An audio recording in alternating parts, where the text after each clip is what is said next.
이 여드름 과연 짜도 될까요? 여드름이 올라오면 압출해야지 라는 생각부터 드는데 이걸 스스로 압출을 하자니 사실 방법을 잘 모르겠고 외부에서 또 압출을 받자니 통증이 참 두렵고 이후에 남을 색소 침착과 흉터가 참 걱정이 되죠. 여드름은 무작정 압출을 하는 것이 아니라 양상에 따라서 압출을 해도 되는 그리고 압출을 하면 안 되는 여드름이 있습니다.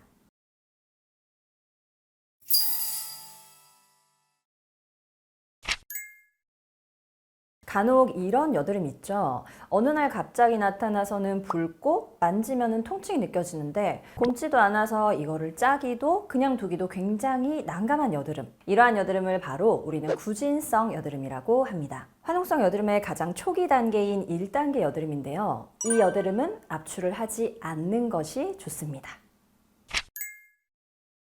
화농성 여드름은 총 4가지의 단계로 볼 수 있는데 그 중에 1단계인 구진성 여드름은 염증 반응이 현재 굉장히 활발히 진행 중이라 혈액이 과도하게 몰려있는 상태입니다. 그래서 붉고 또 솟아오른 형태를 띠는데 살짝만 건드려도 아픈 통증이 느껴지죠. 주로 정신적인 스트레스나 신체적 스트레스가 과도할 때 이 여드름이 다발성으로 나타나기도 합니다. 이 모공 단면도를 한번 보실까요? 이 구진성 여드름은 실제 여드름 씨앗은 굉장히 아래에 존재하고 있는데 표면에는 혈액이 몰려있는 상태라 압출을 하면 대부분 피만 팍 터지고 여드름 씨앗은 오히려 그 누르는 힘에 의해서 더 깊이 숨어버리는 경우가 많습니다. 즉 여드름을 오히려 더 흥분시키게 되는 거죠. 그래서 구진성 여드름은 지금 당장 압출을 하지 않고 염증 반응을 우선 진정시키는 것이 가장 좋습니다. 그리고 여드름을 가장 많이 압출하시는 지금 당장 나를 압출해줘 라고 외치는 듯한 노랗게 고름을 곪은 여드름, 이러한 여드름을 바로 농포성 여드름이라고 합니다. 이 농포성 여드름은 압출을 하지 않는 것이 가장 좋습니다. 압출을 할 때 고름이 팍 터지면서 굉장히 시원하지만 늘 그 자리에 뭔가 깨끗해지지 않고 붉은 색소 침착이 남을 수 있기 때문인데요. 이 모공 속 단면도를 보시면 피부 속 여드름 씨앗을 둘러싸고 있는 이 주머니를 난포라고 합니다. 그리고 이 난포의 벽이 파열이 되면 백혈구가 몰려들어서 식균 작용이라는 것을 하게 되는데 이 파열된 부위를 복구하고자 할 때 이 결과물로 나타나는 것이 바로 고름, 즉 백혈구의 시체입니다. 즉 여드름에 고름이 맺혔다라는 것은 난포벽이 현재 파열되어서 복구가 진행 중이라는 것인데 이때 내가 단지 눈에 보이는 고름을 제거하기 위해서 압출을 하게 되면 그 누르는 힘에 의해서 난포벽이 더 크게 파열되면서 피부 속에 큰 피해를 남기게 됩니다. 그래서 그 결과로 붉은 자국이 남게 되고 이 난포벽이 밑으로 크게 파열이 되면 피부 조직이 소실되어 버리는 패인 흉터, 즉 스카가 남게 되는 거죠. 고름은 그렇게 빼는 게 좋다고 하던데요.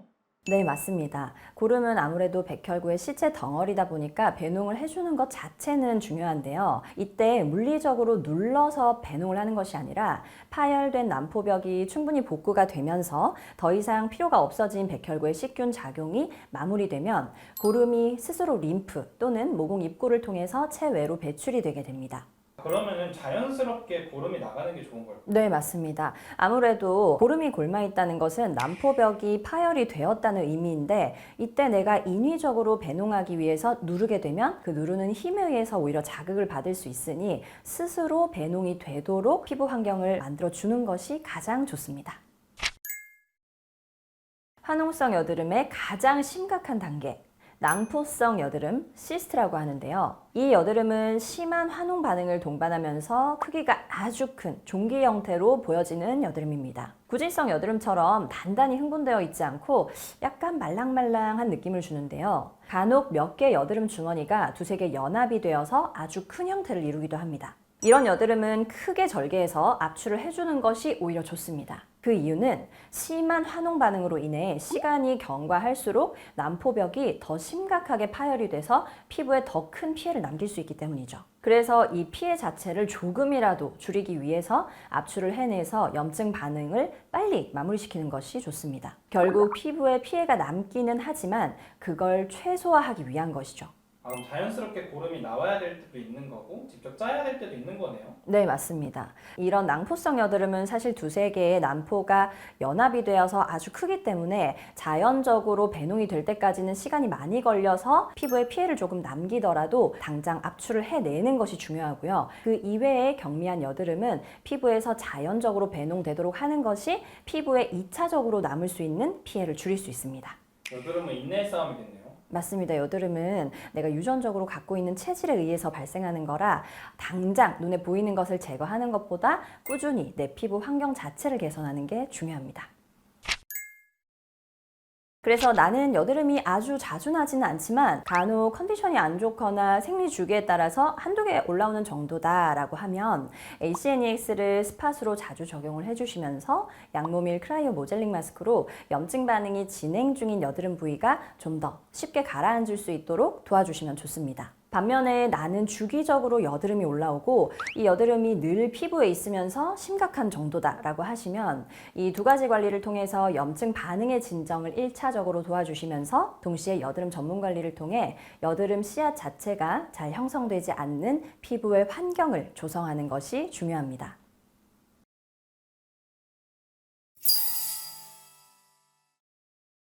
이제 여드름이 발생하면 당장 물리적으로 이 여드름을 압출해내기보다는 짜야 되는 여드름과 짜면 안 되는 여드름을 구분을 해서 적절하게 내 피부 상태를 판단해서 관리를 하는 것이 중요합니다. 토양이 비옥하면 자라나는 농작물도 건강하듯이 근본적인 피부 체질이 개선되어 건강한 피부 토양을 이룬다면 한두 개 올라오는 여드름은 지금보다 훨씬 가볍게 올라왔다가 금세 그리고 말끔하게 가라앉을 수 있습니다. 압출 없이 여드름이 좋아지는 그날까지 저희 맑음 그리고 빛이 함께하겠습니다.